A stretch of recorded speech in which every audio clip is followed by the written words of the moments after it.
Saludos a todos. Estamos agradecidos del Señor por permitirnos crecer en su verdad en la vida que portamos. Son tiempos de intensa luz y de mucha riqueza espiritual. Estamos convencidos que somos guiados por el Espíritu Santo del Señor para el pleno conocimiento del propósito y del diseño eterno. Prepárate para que juntos disfrutemos de la palabra del Señor. Gracias por acompañarnos.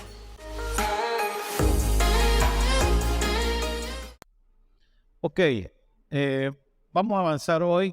Vamos a darle continuidad a lo que hemos venido hablando el domingo pasado, este viernes que pasó en la célula y hoy. Y vamos a seguir hablando acerca de lo que es la generosidad, lo que incluye las finanzas. Hemos dicho desde el domingo pasado que hablar de las finanzas parece que ha sido un tema muy sensible para mucha gente.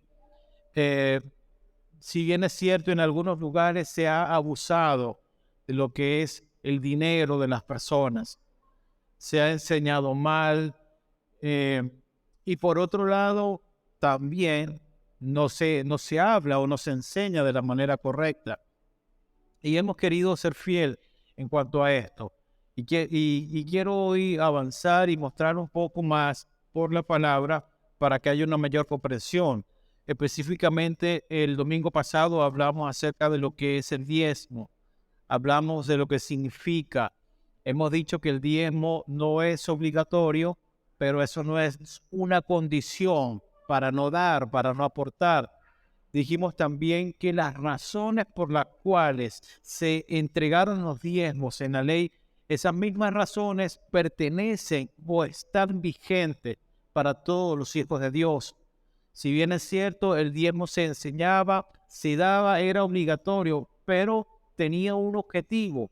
Claro, hoy no es obligatorio, pero se cumple el objetivo también, porque también hablábamos que ayuda para el sostenimiento de quienes dirigen la iglesia, y en este tiempo hay personas que en algunos lugares colaboran con la limpieza, con el aseo de algunos auditorios, y de alguna manera la iglesia ha sabido recompensar eso.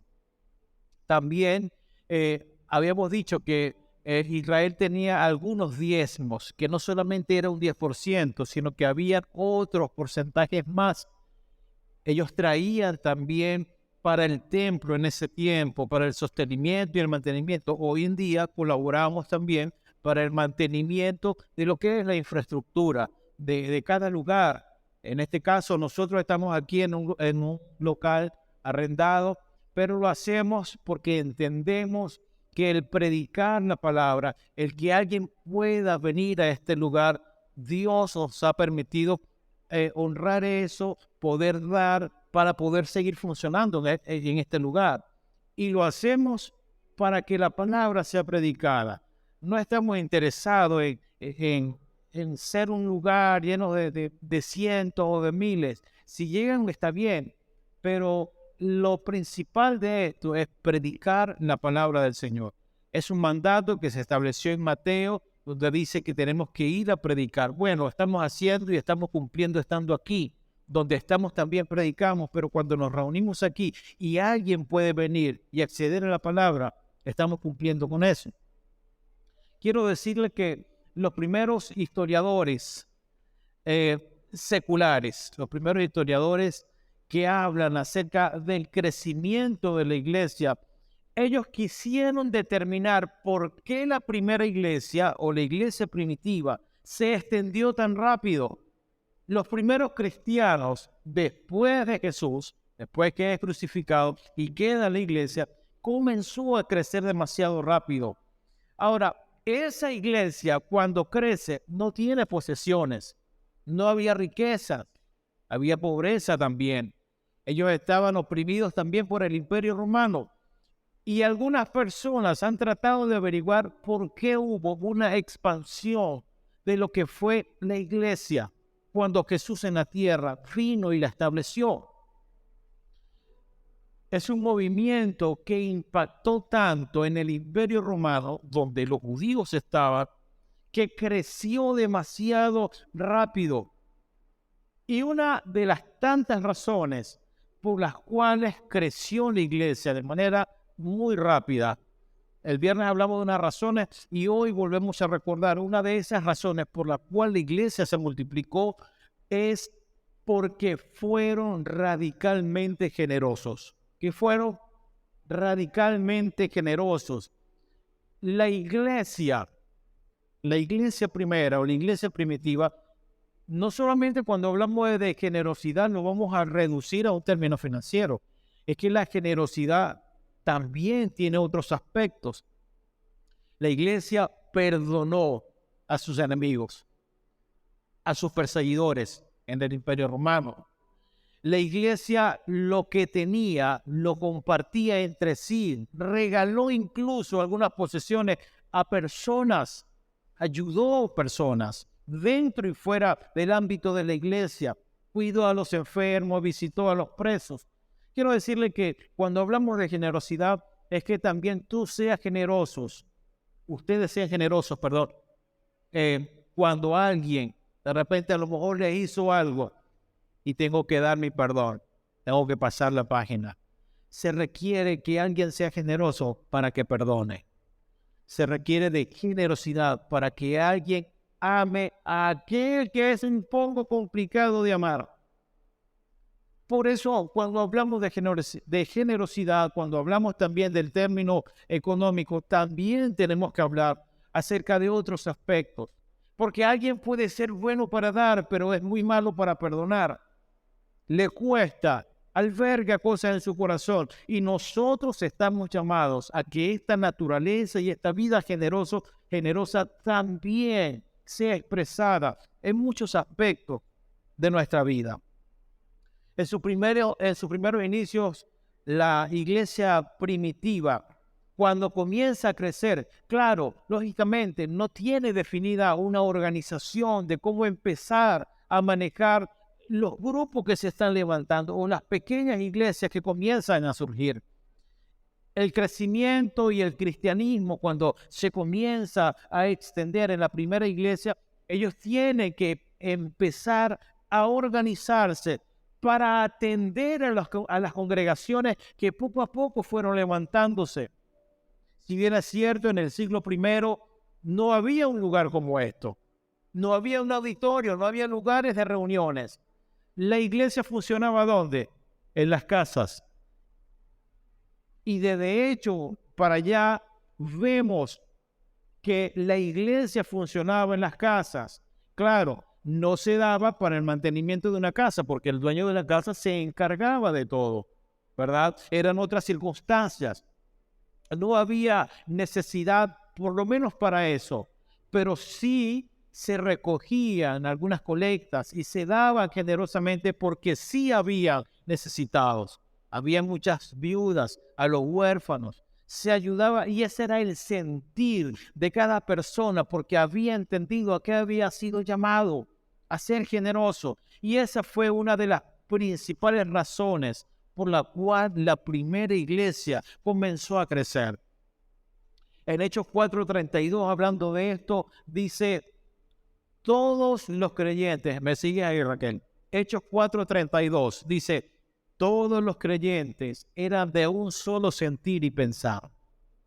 Mire qué importante y qué enseñanza esto nos tiene que dejar como iglesia.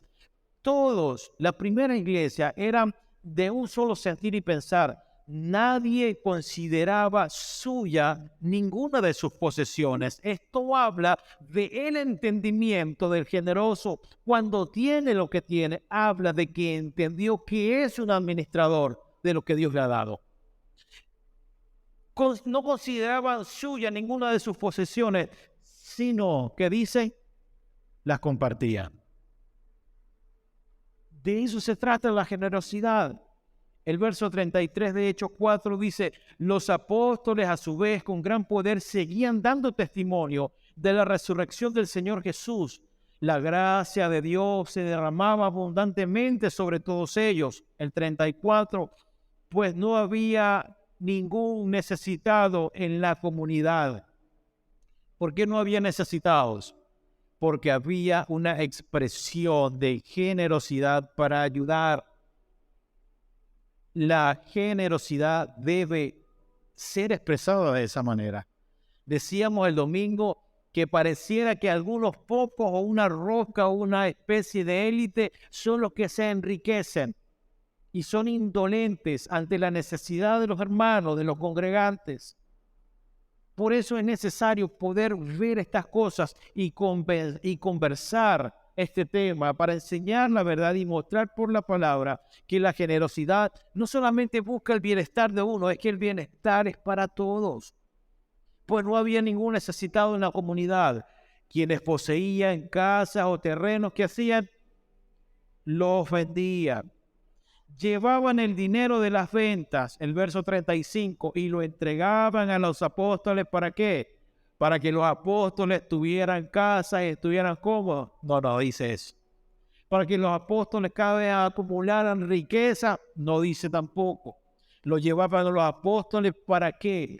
Para que se distribuyera a cada uno según su necesidad. Claro. Vamos a hacer una observación. No era para que se repartieran a cada uno, dice Alicia, que no era a cada apóstol que se repartiera plata y todo se quedaba entre ellos. Y los tipos llenos y forrados de billetes y los demás pasando necesidad. No, es que se le entregaba a cada persona, a cada cual que tenía una necesidad.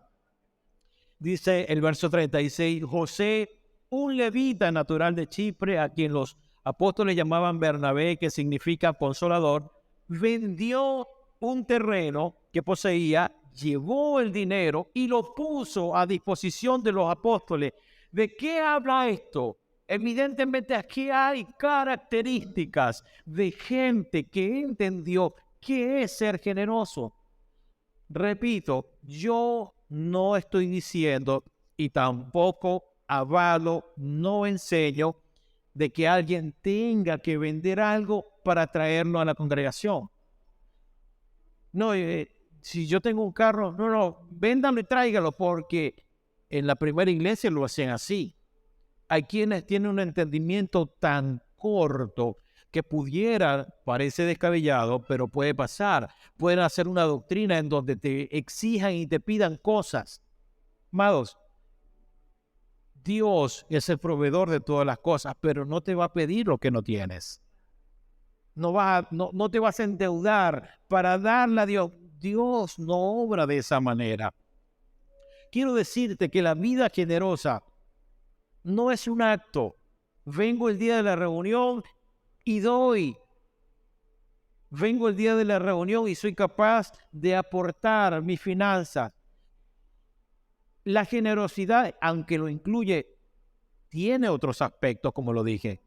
La generosidad no es un acto, es un estilo de vida que vivo todos los días. Que cuando tengo doy, pero que también me mantengo amando, sirviendo, tal cual Jesús lo hizo en la tierra. El mejor ejemplo de una vida generosa, Jesús en la tierra. La vida generosa no se enfoca únicamente en de plata, siempre. Eso es algo integral que debe cubrir todas las áreas de nuestras vidas. Es un ciclo lleno de virtudes en donde no solamente nos quedamos estancados en un sistema financiero, sino que en toda mi vida aprendo a ser generoso en todas las áreas de mi vida. Segunda de Corintios 9:8 dice, y Dios puede hacer que toda gracia abunde para ustedes. ¿Quién puede hacer que todo abunde? Dios.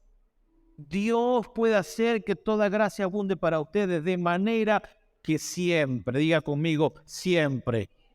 De manera que siempre, y además agrega, en toda circunstancia, buena o mala, dice todas circunstancias, tengan todo lo necesario y toda buena obra abunde en ustedes. ¿Quién puede hacer buenas obras? ¿Quién puede tener siempre lo necesario? Aquel que es generoso y sabe que toda buena dádiva, todo regalo proviene de Dios.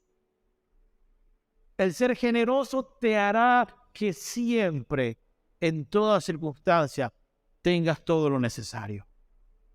Eso lo garantiza la vida generosa. Yo no estoy diciendo que el ser generoso o debo ser generoso para que tenga demasiadas cosas, para que tenga muchas posesiones, para estar lleno de mucho dinero y de muchos bienes. No, amados. Aquí dice, para que tengan lo necesario. Hay gente que construye su imperio personal, pero no es generoso. Y esta vida generosa nos permite disfrutar de todo lo que Dios nos da, de lo que seguirá añadiendo para cada uno de nosotros. Entonces, tanto el diezmo como la ofrenda, como cualquier donación o colaboración, o como usted quiera decirle, esas son expresiones de generosidad.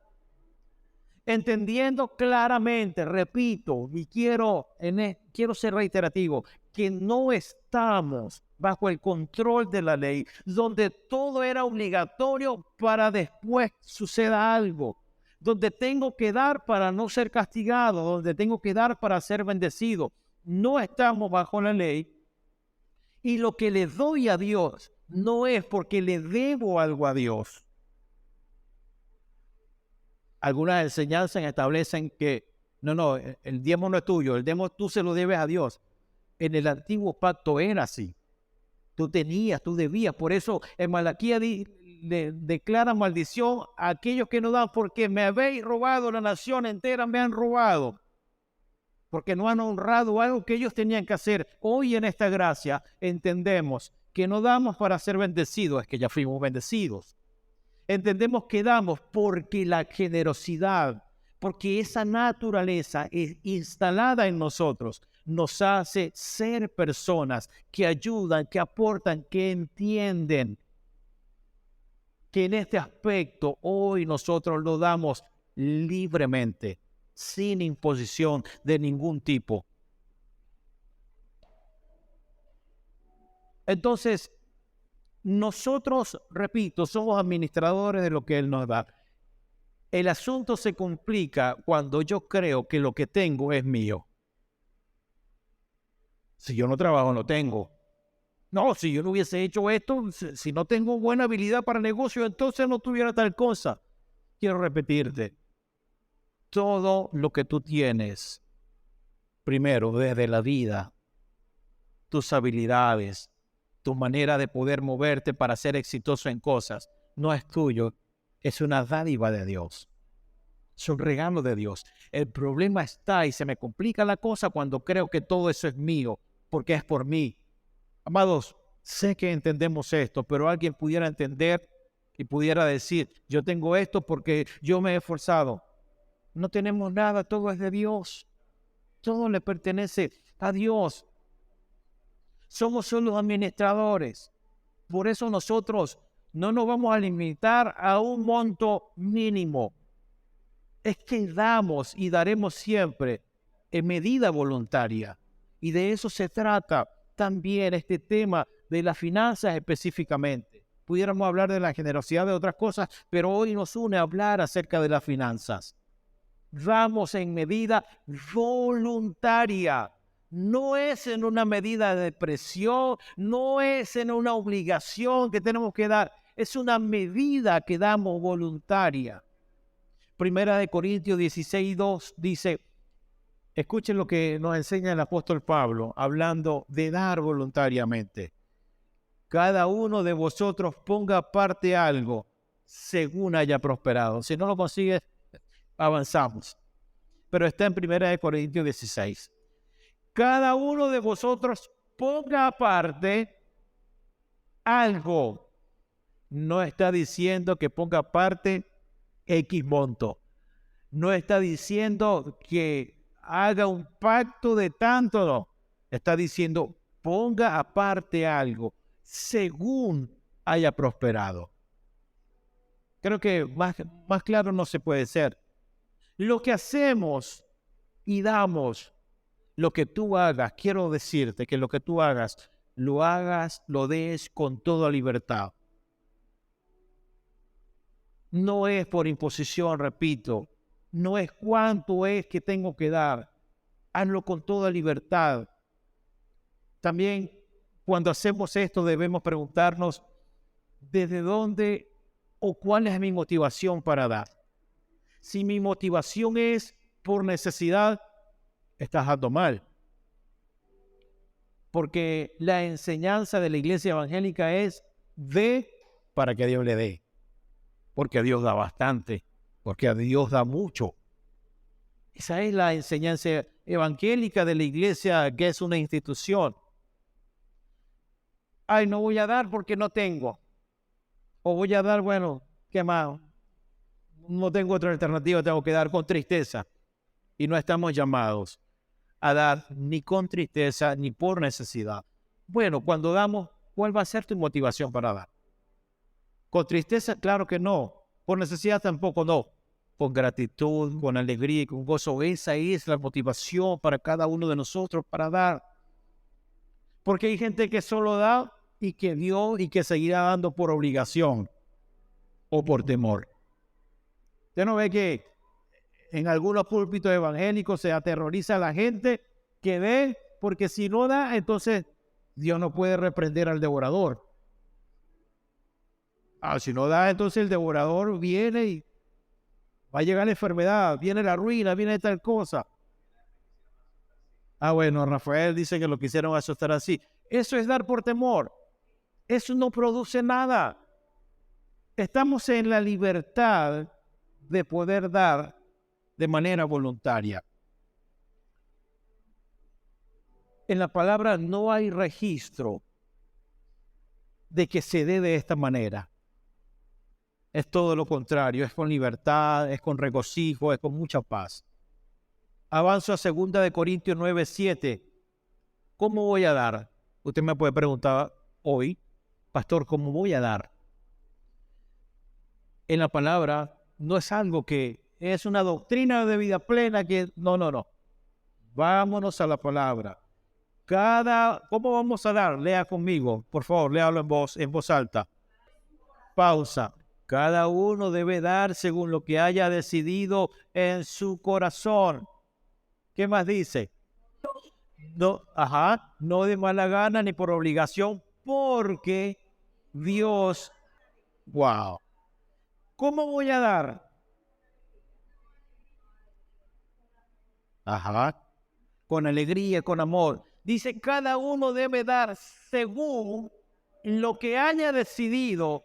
No, claro, en su corazón, no es según lo que le hayan decidido para que dé.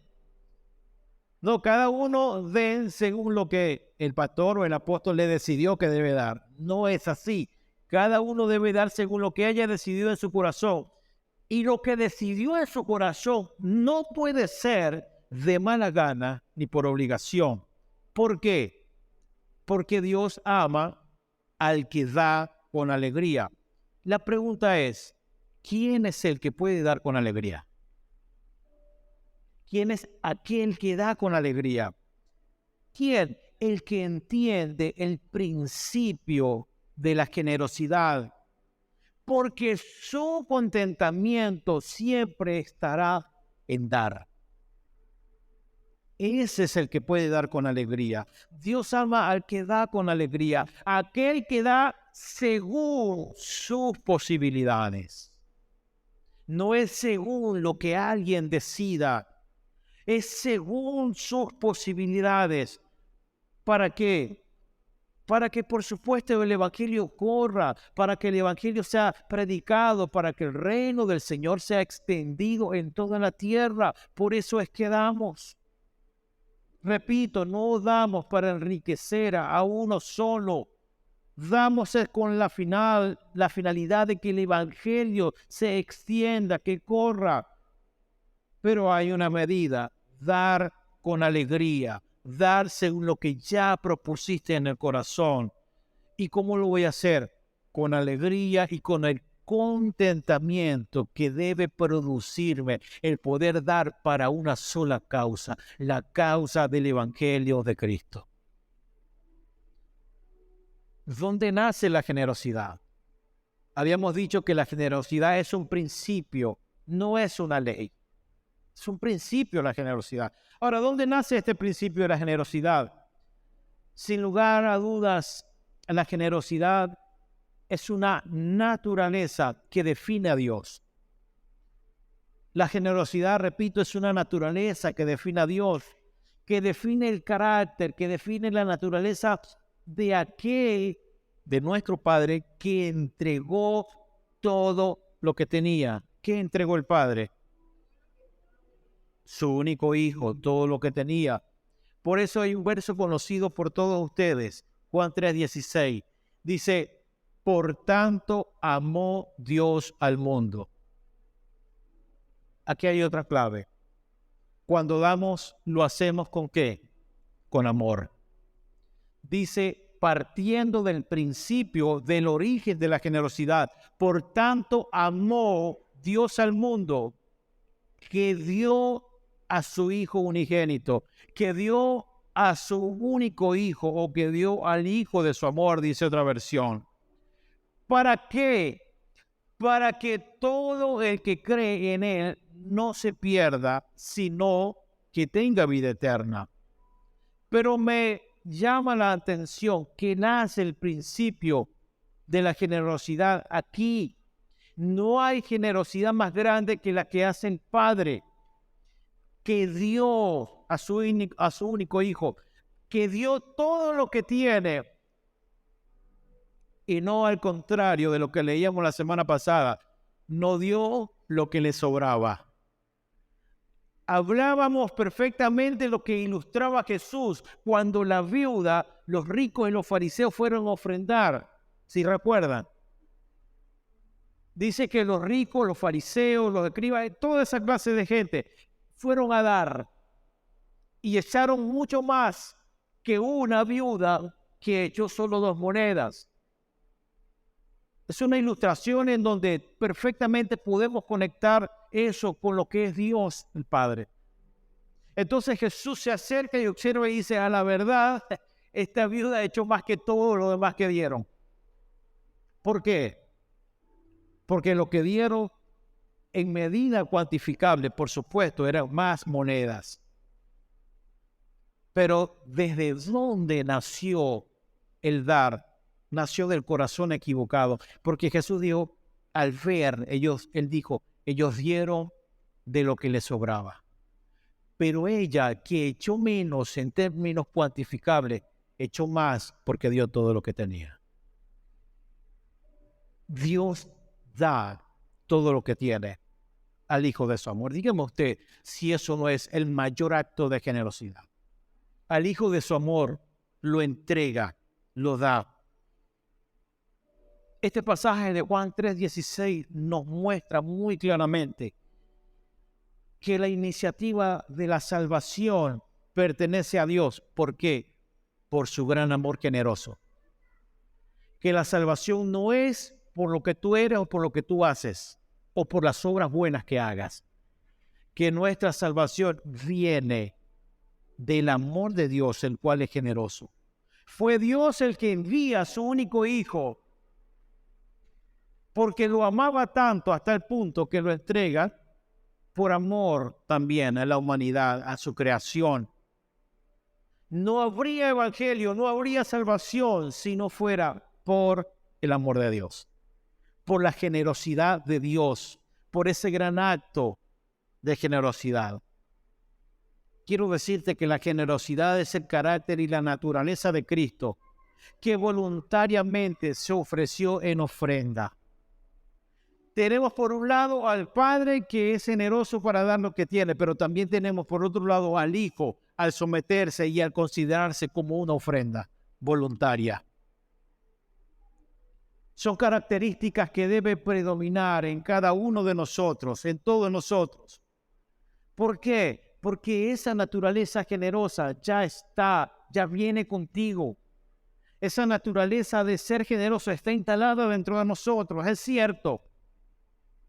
Este asunto de la generosidad por años se ha desvirtuado, por años se ha malentendido, por años se ha diluido y se ha enseñado de una manera equivocada. Y más de uno de los que está aquí en el salón y de los que nos oyen han tenido que vivir ese abuso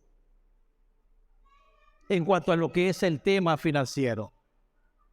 Más de unos que están acá de los que no vinieron y de los que conozco, han tenido que pasar por este trago amargo de lo que es las finanzas, porque se enseñó de una manera equivocada. Pero el que se haya sufrido abuso y el que se haya aprendido de una manera equivocada tampoco puede convertirse en una razón para nunca dar.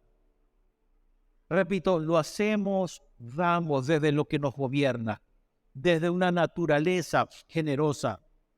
Por lo tanto, no me costará nada el ser generoso para la obra del Señor y el ser generoso para ayudar a otros también. Número 1, la generosidad no depende de la abundancia. Este es un muy buen punto. No, es que yo no soy generoso porque no tengo. Repito, la generosidad no depende de la abundancia. Segunda de Corintios 8, 1 y 2. Te lo muestro por aquí. Ahora, hermanos, queremos que se enteren de la gracia. Miren lo que es el ser generoso. De la gracia que Dios les ha dado a las iglesias de Macedonia. En medio, hablando de la que generosidad no depende de la abundancia, en medio de las pruebas más difíciles, estas iglesias de Macedonia, su desbordante alegría y su extrema pobreza abundaron en rica generosidad.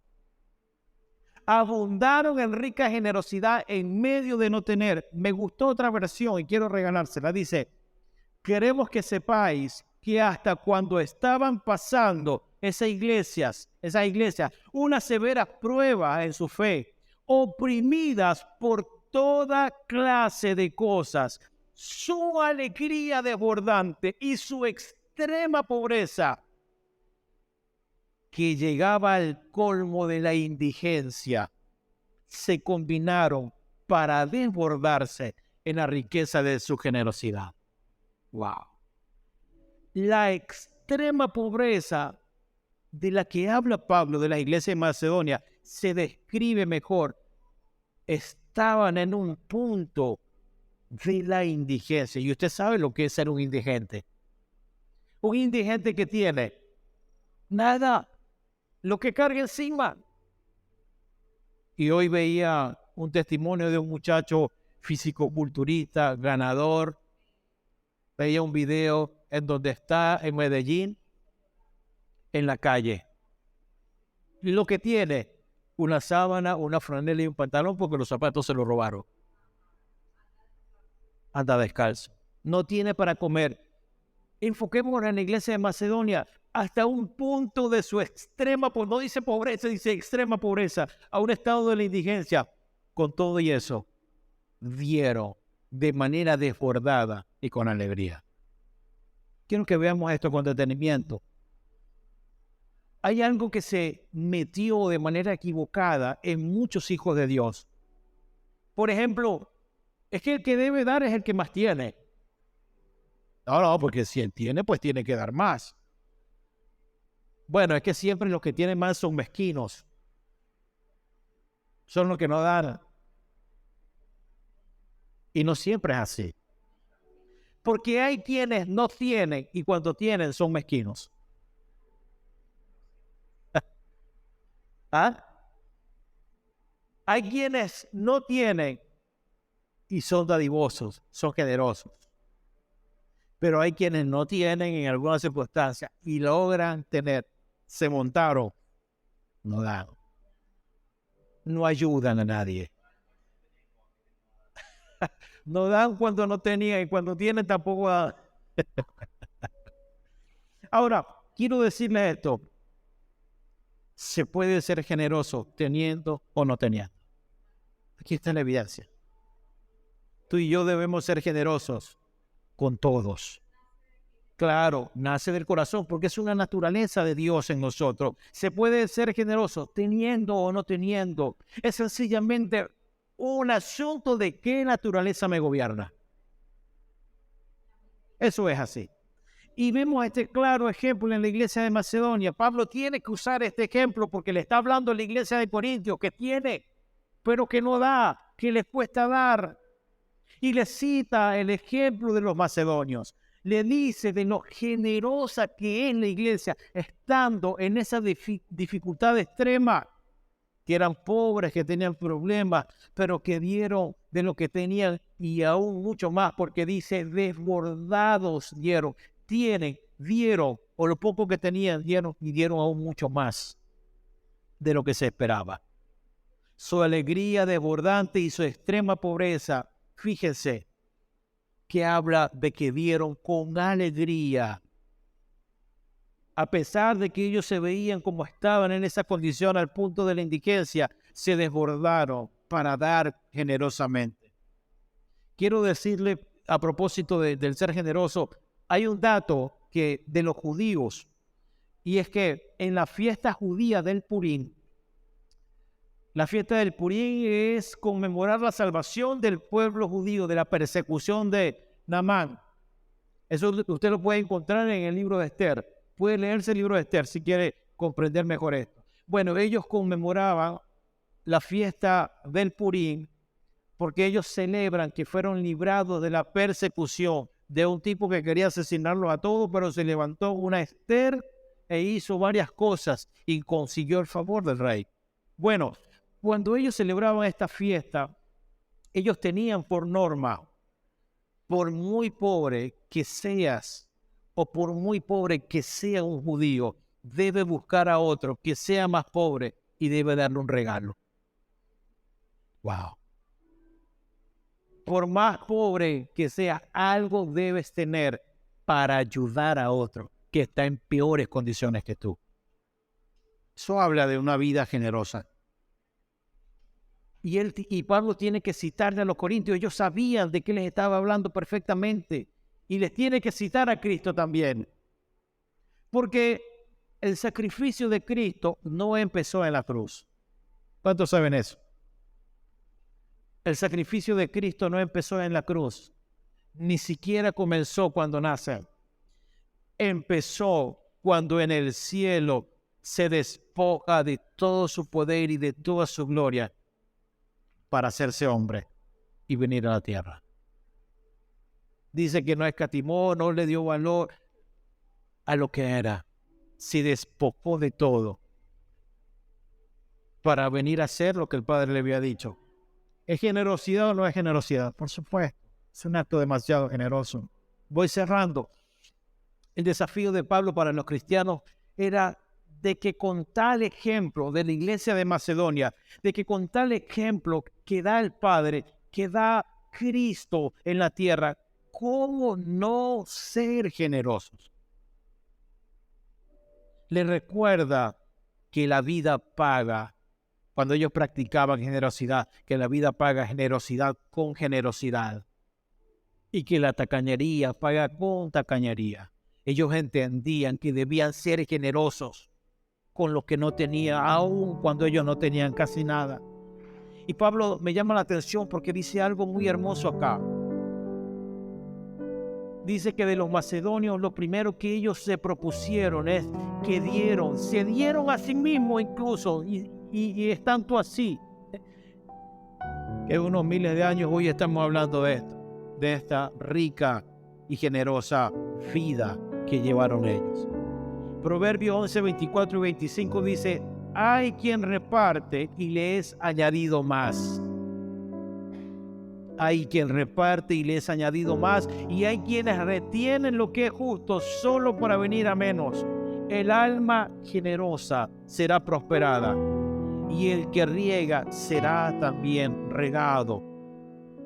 El necio, el que no entiende, el que no sabe o el que no quiere entender que su función es administrar lo que Dios le da, los bienes de Dios, siempre retendrá más de lo que es justo. Se lo hace el que no entiende, porque todo lo percibe como algo suyo de manera absoluta, y ahí está precisamente el error. Mientras el injusto acumula más riqueza, más le cuesta compartir. Mientras el injusto acumula, pero mientras el generoso tiene y tiene más reparte y más le es añadido.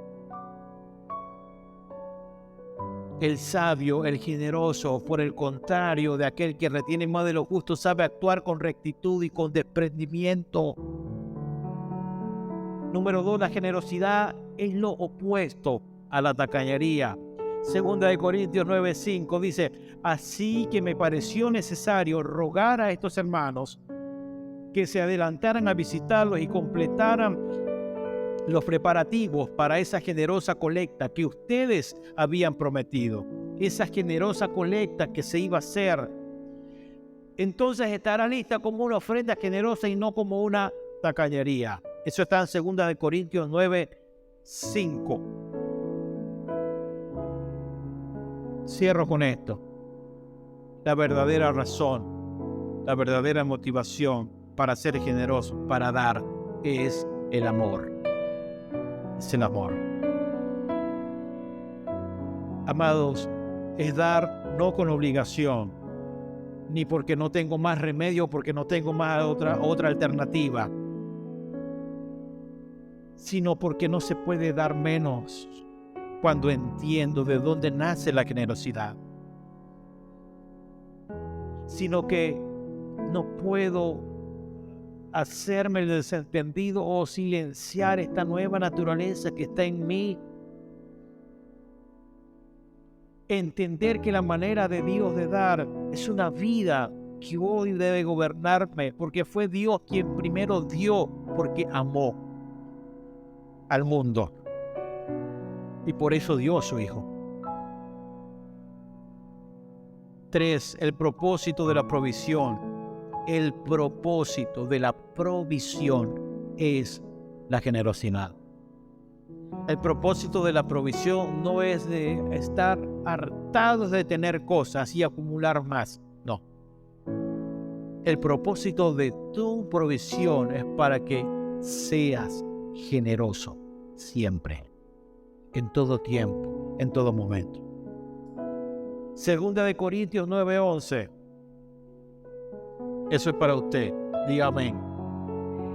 Ustedes serán enriquecidos en todo sentido. ¿Qué dice? Ustedes serán enriquecidos en todo sentido. ¿Pero para qué vamos a ser enriquecidos? ¿Para estar bien? ¿Para estar cómodos? ¿Para estar saciados? ¿Para tener la abundancia? Sí, pero mucho más que eso. Para que en toda ocasión, no dice en alguna o cuando puedas, sino para que en toda ocasión puedan ser generosos. Y para que por medio de nosotros la generosidad de ustedes resulte en acciones de gracias a Dios. ¡Wow! Marque ese versículo. ¿Para qué voy a ser enriquecido? Es una verdad. Para que podamos dar en toda ocasión y ser generosos. Y esta generosidad de ustedes resulte en acciones de gracias a Dios. ¿Sabe cuándo tu generosidad se convierte en una acción de gracias a Dios? ¿Sabe cuándo? Cuando tú das, cuando tú ayudas a alguien y ese alguien le había pedido a Dios: Señor, tengo tal necesidad, provéeme tal cosa. Y llega un generoso y le da, y eso se convierte en un gracias Señor, gracias Dios, porque respondiste a mi oración. La generosidad se vuelve un gracias a Dios porque cumple el objetivo de ser así y cumple el objetivo de alguien que está esperando algo de un generoso. Y si eso se convierte en un gracias a Dios. Gracias a Dios que tenemos esto. Gracias a Dios que compramos el piano. Gracias a Dios que compramos esto porque es para el disfrute de todos.